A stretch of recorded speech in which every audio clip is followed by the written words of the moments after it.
오늘은 내가 국제결혼을 베트남으로 선택한 이유에 대해서 이야기를 해볼게. 베트남 국제결혼을 생각하고 있는 분들은 이번 영상을 보고 도움이 되었으면 좋겠어. 내가 국결을 할 때 베트남을 선택한 이유는 국제결혼을 해야겠다고 마음을 먹은 순간 다른 나라의 국제결혼 사례들과 관련된 정보들을 시간 날 때마다 모두 다 읽고 정보를 모았어. 그리고 내 삶의 경험과 국제결혼 업체에 가서 상담받고 최종으로 결정을 하게 되었지. 사실 처음 국제결혼을 하기 위해서 어머니를 설득할 때 어머니는 러시아나 일본 쪽 여성과 결혼하기를 원하셨어. 러시아는 그냥 어머니가 러시아를 좋아하셔서 그런 거고, 일본 같은 경우는 내 사촌 동생도 일본 여자와 결혼했고 내 친구나 주변에 일본 여성과 결혼해서 잘 살고 있는 사람들이 은근히 있어서 그래. 어머니 입장에서는 어느 정도 검증되었으니 그런 말씀을 하셨을 거라고 생각해. 그리고 어머니 아는 분들 중에 베트남 여성과 결혼했는데 안 좋게 끝났던 경우가 있어서 내가 베트남을 얘기했을 때는 반대를 하셨었지. 나도 원래 베트남 여성과 결혼을 목표로 삼았던 건 아니고 그냥 국제결혼 업체에서 견적서를 뽑아보니까 베트남이 제일 저렴하길래 베트남에 여행 삼아 한번 갔다 오자는 생각이 큰 게 사실이었어. 사실 가벼운 마음이었지. 그리고 베트남에 대해 공부할수록 베트남에 빠져들게 됐고 결국 베트남 여성과 결혼하는 게 괜찮겠다라는 생각을 하게 되었어. 그리고 어머니를 설득했지. 설득하는데 시간 좀 걸렸어. 원래 내 생각은 최소 대학교 졸업에 어느 정도 확실한 직장을 가지고 가정 환경이 어느 정도 괜찮은 여성을 선택하려고 했어. 나이도 너무 어리지 않은 여성으로 말이지. 결혼정보업체에서 상담을 받을 때도 내가 생각했던 것 같은 얘기를 했었지. 근데 그 업체에서 그러더라. 실제로 베트남 가서 다른 여자들 보면 마음이 어떻게 바뀔지 모른다고. 그 말은 정확하게 적중했고 내 처음 계획과는 다르게 아주 어리고 시골 출신 여자를 골라버렸지 뭐야. 남자는 머리에 나침판과 제3의 나침판은 따로 움직이는 것 같아. 이것 때문에 어머니가 속상해서 잠도 못 주무셨다는데 어머니께 좀 죄송하긴 해.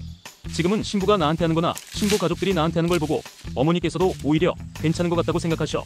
그래서 지금의 아내와 같이 잘 살 수 있는 미래를 계획하고 있어. 여기까지 서두가 길었고 그럼 왜 나는 베트남 국제결혼을 선택했느냐 말해줄게. 첫 번째, 백인이 아닌 동남아시아 여성을 선택한 이유. 내가 살면서 사귀어본 여자친구는 짧은 만남까지 하면 12~13명 정도 될 것 같아. 대부분이 한국인이었지만 한 명은 미국인 백인, 한 명은 태국인 유학생이었지. 백인의 장점을 말해볼게. 오래 사귄 건 아니고 약 3개월 정도 가벼운 만남이었어. 백인 여성의 장점이라고 하면 역시나 하얀 피부와 몸매라 할 수 있지. 그리고 만날 때 시간을 타이트하게 생각하지 않고 뭘 해야 한다는 이런 압박감이 없었고 매우 쿨했어. 딱히 계획 없이 만나도 되고 만나서 뭐 할까? 밥 먹을까? 하면 밥 먹고. 모텔 갈까? 하면 모텔 가고 해서 만날 때 마음이 편했어. 한국 여자들은 데이트를 하면 아침부터 시간 단위로 어딜 가고 뭘 먹고 어떤 저녁을 보낼지 이런 계획을 잘 짜야 했었는데 그런 게 없어서 너무 편했어. 돈이 없으면 없는 대로 양공원 가서 시간 때우고 자취방 가서 사랑을 나누어도 아무런 불만 없고 편하게 만날 수 있었지. 하지만 단점들도 조금 있었어. 백인의 단점을 말해볼게. 솔직히 누린 냄새가 너무 나. 이거는 백인을 만나본 사람들은 공감할 거라 생각해. 아무리 씻어도 특유의 냄새가 나. 한국 여자들한테는 맡을 수 없는 그런 냄새야. 표현하기가 좀 어려운데 여자친구가 자취방 왔다 가면 그 냄새가 한동안 남을 정도로 강렬했어. 특히 겨드랑이 냄새는 포기해야 됐어. 그리고 털이 많아. 이건 개인 간의 차이는 있을 거라고 생각해. 내가 만났던 애는 솜털이 엄청나게 많았어. 그냥 털이 하얀색이라 잘 안 보이는 거지. 자세히 보면 아주 작은 털이 많이 나 있어서 피부를 만져도 매끈매끈한 느낌이 안 들어. 지금의 아내는 다리나 팔 만지면 무슨 도자기 만지는 것처럼 매끈매끈해서 좋은데 말이지. 백인 여성들은 골격이 커. 그냥 보기에는 덩치가 커 보이지 않는데 뼈대가 두꺼워. 뒤에서 안으면 여자라기보다는 마른 남자를 아는 것 같은 느낌이 들어. 내 개인적으로는 약간 거부감이 느껴졌어. 백인 여성들은 골반도 굉장히 커. 이건 호불호가 갈릴 것 같은데 골반이 크니 허리도 얇아 보이고 몸매가 매우 좋아. 특히 뒤에서 볼 때 아주 만족스러워. 다만 잠자리를 가질 경우 백인들이 왜 성기가 길어야 하는지를 깨닫게 됐어. 나의 성기는 대한민국 평균 정도 된다고 생각해. 성기를 휴지심으로 측정을 할 경우 꽉 차고 성기 대가리 부분과 몸통이 조금 나오는 정도야. 관계하는데 문제는 없어. 다만 후배 위로 관계를 할 때는 만족감이 떨어질 수 있어. 체위도 제한적으로 할 수밖에 없었어. 이게 참 노골적으로 말하기가 쉽지 않네. 백인 여성들은 금방 늙는다고 생각해. 이건 개인 간 차이는 있겠지만 대부분 백인이 비슷할 거야. 내가 28살 때 미국에 가서 친구 집에서 이비자로 3달간 살았었는데 아파트 뒤에 가끔 만나던 청년이 얼굴도 덩치도 나랑 비슷해서 나와 동년배인 줄 알았는데 알고 보니 17살이라고 했어. 그때의 충격이 아직도 잊혀지지 않는다. 여자들도 마찬가지야. 딱 봐도 20대 초반에 쭉쭉 빵빵 엄청 이쁜 여자들 보이면 와 쩐다는데 중학교에서 나오더라. 20대 초반 여자애들 보면 진짜 액면가 30대로 보이는데 21살 22살이라는 거 보면 놀랍다. 걔네들이랑 얘기하면서 내가 28살이라고 하면 여자애들이 놀랐어. 학생인 줄 알았다고 말이지. 이런 모든 것을 종합했을 때 백인은 도저히 선호할 수가 없어서 어머니가 추천하신 러시아는 바로 포기했다. 두 번째, 베트남을 선택한 이유. 일단 내 취향은 서양인보다는 동양인이야. 그건 확실해. 처음 베트남을 선택할 때 가장 큰 영향을 준 건 돈이었어. 결혼정보업체 가서 견적 뽑아보면 아는데 다른 나라들에 비해 베트남이 압도적으로 저렴해. 그 이유는 진행비 자체가 저렴한 것도 있지만 신부집에 줘야 하는 지참금이 더 큰 부분이야. 신부집에 지참금을 주는 문화는 웬만한 나라에 다 있고 몽골도 엄청 많은 돈을 줘야 한다고 들었어. 베트남은 그게 없다 보니 상대적으로 매우 저렴하다고 생각해. 돈 때문에 베트남을 첫 번째로 선택을 했지만 베트남에 대해 알아가면 알아갈수록 베트남과 베트남 여성의 매력에 푹 빠지게 됐어.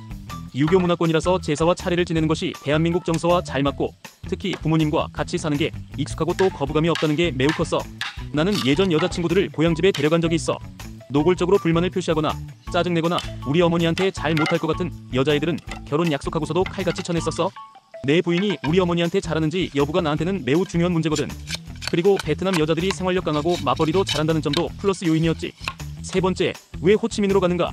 북베트남과 남베트남 어디가 좋은지에 대해서는 의견이 많이 갈릴 거라고 생각해. 내가 직접 겪어본 경험과 업체에서 말해준 걸 토대로 종합해서 의견을 말해볼게. 업체마다 사람마다 차이가 있을 거라고 생각하니 참고해서 들어보면 좋을 것 같아. 북베트남 여자가 피부가 더 하얗다고 하는데 이건 거짓말이야. 물론 베트남 사람이 까만 피부를 가진 사람도 있어. 딱 봐도 인도 쪽이나 원주민 피가 섞인 것 같은 까만 피부도 있지만 내가 베트남으로 직접 가서 본 남부지방 베트남 여성들은 매우 하얀 피부를 가지고 있었어. 정확히는 피부를 관리하는 여성들은 매우 하얀색이라고 보면 돼. 베트남에 가보면 놀라게 되는 것 중 하나가 여름인데 여자들이 후드 점퍼에 선글라스와 마스크와 장갑을 끼고 눈만 빼고 가리고 땀 뻘뻘 흘리면서 다닌다는 거야. 난 그 정신력을 보고 진짜 대단하다고 느꼈어. 통역해주던 분도 여자였는데 처음 봤을 때 비옷 같은 걸 뒤집어 쓰고 나타났길래 한여름에 웬 미친 짓이지 싶었는데 알고 보니 피부관리 때문에 그런 거더라고. 겉옷을 벗으니 백인처럼 뽀얀 피부를 봤어. 여자들의 피부가 원래 까만색이라기보다는 남부지방 베트남 자체가 1년 내내 여름 날씨이기 때문에 그래. 더워도 참고 뒤집어 쓰고 다니는 애들은 피부가 하얗고 더워서 뒤집어 쓰지 않고 다니는 애들은 까맣게 탄 거라고 생각해. 이건 국제결혼 진행해준 사람들도 똑같은 얘기를 했어. 실제로 내 신부도 시골 출신이다 보니 얼굴은 약간 까무잡잡한데 속살은 하얀색이야. 그리고 북부지방 베트남 여자가 한국인 외모에 가깝다는 말은 진실이라고 생각해. 북베트남은 중국과 가까워서 중국인 피가 섞인 사람들이 많아. 그래서 정확히는 한국인보다 중국인에 가까운 외모가 많아. 남베트남도 예쁜 애들은 정말 많지만 확실히 동남아 느낌이 살짝 있어. 마치 블랙핑크 리사처럼 예쁘지만 이국적인 느낌이라고 보면 돼. 이건 호불호의 영역이라서 북베트남이 예쁘다, 남베트남이 예쁘다는 문제는 아닌 것 같아. 북베트남 여자들은 기가 세다는 이야기는 진실인 것 같아. 내가 남부지방 베트남 여성을 선택한 가장 큰 이유는 바로 북베트남 여자들이 거칠다는 거였어. 이거는 개인적인 성향 차이가 있기에 절대적인 건 아니고 오랜 기간 수많은 커플을 결혼시킨 사장님의 경험에 따른 거야. 북베트남은 여름에 엄청 덥고 겨울에는 또 엄청 추워. 환경 자체가 척박하고 살기가 쉽지 않아. 그에 비해 남부 베트남은 가보면 느끼겠지만 정말 하늘이 선사한 축복받은 환경이야. 1년 내내 우리나라 초여름 날씨에 사방에 과일이 널려있고 산도 거의 없어서 거의 다 평지야. 대충 농사만 지어도 먹고 사는데 지장이 없어. 그런 환경 차이들로 인해서 북베트남 여성은 생활력이 강하고 억세고 대신 섬머슴 같은 통계가 있고 남베트남 여성들은 약간 게으른데 비해 여성스럽고 순종적이라 하더라고. 국제결혼업체에 어떤 쪽이 결혼 상대로 나은 것 같냐 물어보니 경험상 남베트남 여성이 잘 안 싸우고 이혼도 적게 하고 잘 산다고 하더라고. 북베트남 여성 같은 경우는 시어머니한테 대드는 경우도 있다고 하길래 나는 바로 남베트남으로 골랐어. 어머니한테 대드는 건 용납할 수 없거든. 근데 이거는 꼭 남베트남 북베트남의 차이보다는 사람의 차이라고 생각해. 하지만 대체적으로 그렇더라 라는 데이터는 무시할 수 없기에 나는 남부 호치민으로 갔어. 근데 지금 신부도 기숙사 들어가기 전까지 돈 벌겠다고 일하는 거 보면 딱히 남베트남이 게으르다 이런 거도 잘 모르겠어. 확실히 중국인이나 한국인 같은 외모는 아니야. 이국적이지만 이쁘고 나는 현재 신부를 선택한 것에 대해 눈꼽만큼도 후회하지 않아. 내가 알려준 이야기가 베트남 국제결혼을 고민하는 사람들에게 조금이라도 도움이 되는 정보였으면 좋겠어. 다들 행복한 결혼할 수 있길 바랄게. 화이팅!